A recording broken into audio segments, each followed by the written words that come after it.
आता राहिले आपल्याकडे मित्र 10 लाख विद्यार्थी। तर या 10 लाख विद्यार्थ्यांमधून 4 लाख विद्यार्थी जे आहेत हे फक्त एन्जॉयमेंटच्या नावाखाली फॉर्म भरतात की बाबा आपल्याला कुठेतरी बाहेर फिरायला भेटते किंवा काहीतरी एन्जॉय करायला भेटते। तर मित्र 10 लाख विद्यार्थीमधून जर 4 लाख विद्यार्थी गेले तर आता उरले 6 लाख।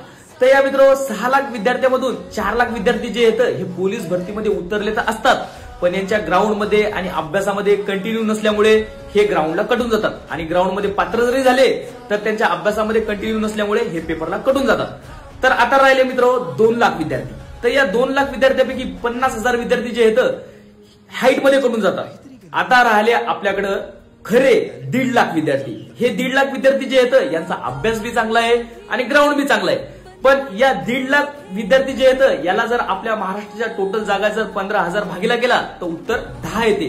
म्हणजे एका जागेसाठी तुम्हाला 9 जणांना मागे पाडावं लागते।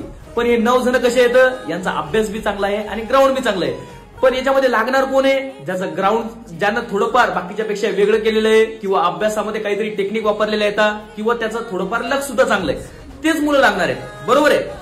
तर मित्र वास्तविकता पोलीस भरतीला कॉम्पिटिशन किती आहे हे तुम्हाला कळलेच असेल। तर कसं असतं मित्र, दिवसेंदिवस पोलीस भरतीला कॉम्पिटिशन वाढतच चाललेली आहे, पण असंही नाही की कॉम्पिटिशन वाढत चाललेली आहे म्हणजे तुम्ही लागणारच ना, कारण की कोणी ना कोणीतरी लागलेलंच आहे ना। तर मित्र आता जरी तुम्ही 0 असेल पण तुमच्या अभ्यासामध्ये आणि ग्राउंडमध्ये जर कंटिन्युटी असली तर तुम्ही आता सुद्धा पोलीस लागू शकता, ठीक आहे मित्र।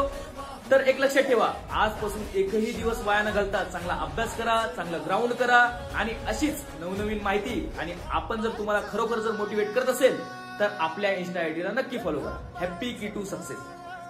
जय हिंद।